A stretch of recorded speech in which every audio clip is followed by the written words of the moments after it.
Hello, football fans. Well, at least I'm a little bit earlier than I was last week, but it was an interesting week 7 for me personally. One of my six fantasy teams is 7-0. Can you believe that? I mean, I still can't believe how well I'm doing this year. I have six fantasy teams. I have six fantasy teams. One is 7-0, and the other five are 5-2, and all in a good playoff position. And it is getting fantasy owners. It is about close to that time where playoffs get talked about, because remember, a fantasy season is shorter. A fantasy season is shorter, a few weeks shorter than the regular season, because the regular season ends around, it's like second Sunday in January now, or at least close to it. But yeah, it's 18 weeks. While fantasy league, depending on which one you use, is about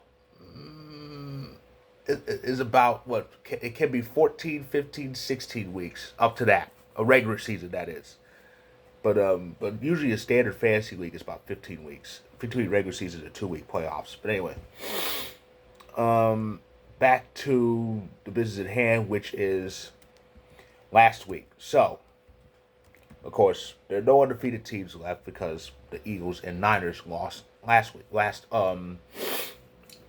Week 6, week 7, the Niners lost again. Now, I've said this many times before. They should have kept Jimmy G. Brock Purdy is a fraud. And now people are starting to think the Niners as a whole are, because they lost to Minnesota. Who the hell loses to Minnesota? Drew Brees, and he's not in the league anymore. Um, but yeah, it was a terrible game by the Niners. I expected the Niners to just flatten them, and they didn't, because Brock Purdy is an idiot. So they're 5-2, and guess who's right on their ass? The Seahawks. Seattle won. Seattle won over Arizona, which is what teams do against Arizona. Now, it's too early to say, well, Seattle's going to win the division. It's too early to say that. But the fact that they're this close and October's almost over, it's pretty interesting. So, of course, I was elated when I saw the Lions got blown out. Unfortunately, we didn't win either. And Packer fans, I have to air quote that because no real Packer fan would do this. They are picking on Jordan Love when we should be blaming the defense. Jordan Love's doing just fine. He is. He is. He's doing enough things right. We just need to help him. Plain and simple. Thankfully, we play the Vikings next week. He's going to show Purdy how it's done. But anyway, Eagles got back on track. They won Sunday Night Football. It was a battle of the Roll Tide quarterbacks, Tua and Jalen. Though Jalen, and this worries me as a fantasy owner, because I have him in a few leagues. Jalen is a bit banged up, though Sirianni's saying he'll be fine to play next week, which is good. And unfortunately, and if anybody could use some good news right now, it's Philadelphia sports fans. Because yeah, I'll talk about this much soon in another video. But Phillies, what the hell? And yeah, so and another baseball thing I'll mention. It was interesting that Sunday the the NFL's Texas teams were off, yet baseball's Texas teams were still playing each other for the pennant. And yeah, Game 6 took place that day. And congratulations to the Rangers and the Diamondbacks, but more on that in another video. Um, yeah, so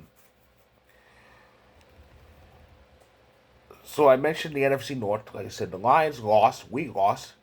The Vikings won Monday, and then there's the Bears. Bears played the Raiders. The Raiders had Jimmy G out, but as everybody else figured, hell, they can have anybody at quarterback. They're playing the Bears. One problem, though.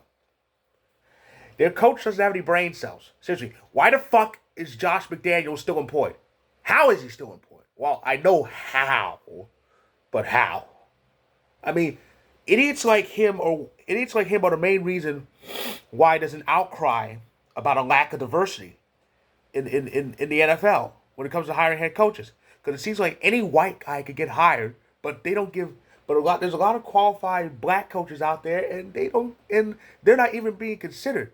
You're gonna tell me, any of those black OCs and DCs or whatever, you're gonna tell me any of them can't do a better job than Josh McDaniels? Are you really that bigoted and narrow-minded to think that any coach who looks like me can't do what McDaniels is doing? Anybody can do what McDaniels is doing. Anybody can stand there looking like Joey Gladstone from Full House. And really, that's an insult to Joey because Dave Coulier is more of a head than him. Hell, his character does.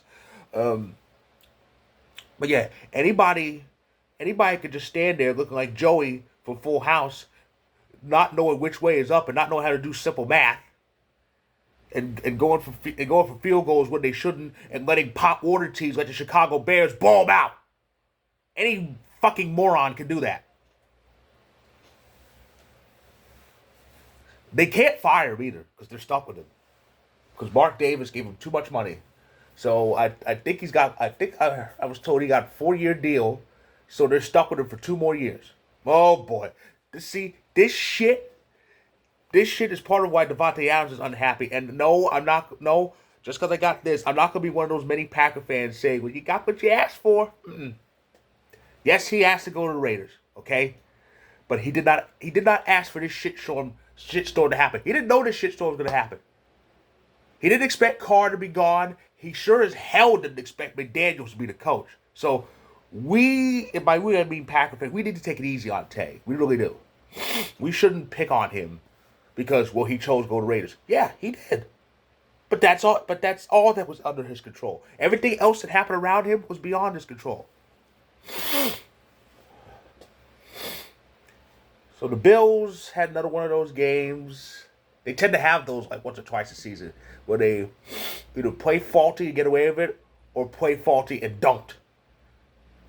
In this case, they didn't get away with it. The Patriots beat them. The Patriots now. The Patriots who been left for dead. Well, they're still kind of dead, but they got one up on the Bills. Leave it to Belichick. That was win number 300 for the hoodie, that old crank. Of course, the Jaguars beat the Saints to kick off the week. And the Chiefs got a big win with another big performance from Travis Kelce with Taylor Swift in attendance. She's done wonders for him. Now, he's great. He's a good tight end anyway. But ever since he dated Swift, his numbers, which were already high enough as they were, skyrocketed. He's getting all sorts of receptions. He's getting like almost 200 yards a game. It's ridiculous. And I'm deliriously giddy because I have Kelce on fantasy. Thank goodness. Whew. So yeah, it's been quite a fruitful week. Things are going well for certain teams. Things are going well for me on fantasy football. This is the best I've ever done in fantasy football all year. I've been doing this for about 5 years. I just can't believe it. So here we are. We're entering week 8. We're almost halfway through the season. And week 8 begins with the Bills hosting the Bucks on Thursday Night Football. Like I said, the Packers host the Vikings. Like I said, we're gonna show that idiot Purdy how it's done. Eagles face the Commanders, and they say Hurts is gonna play. That's the story. And Sunday Night Football, the Bears play the Chargers.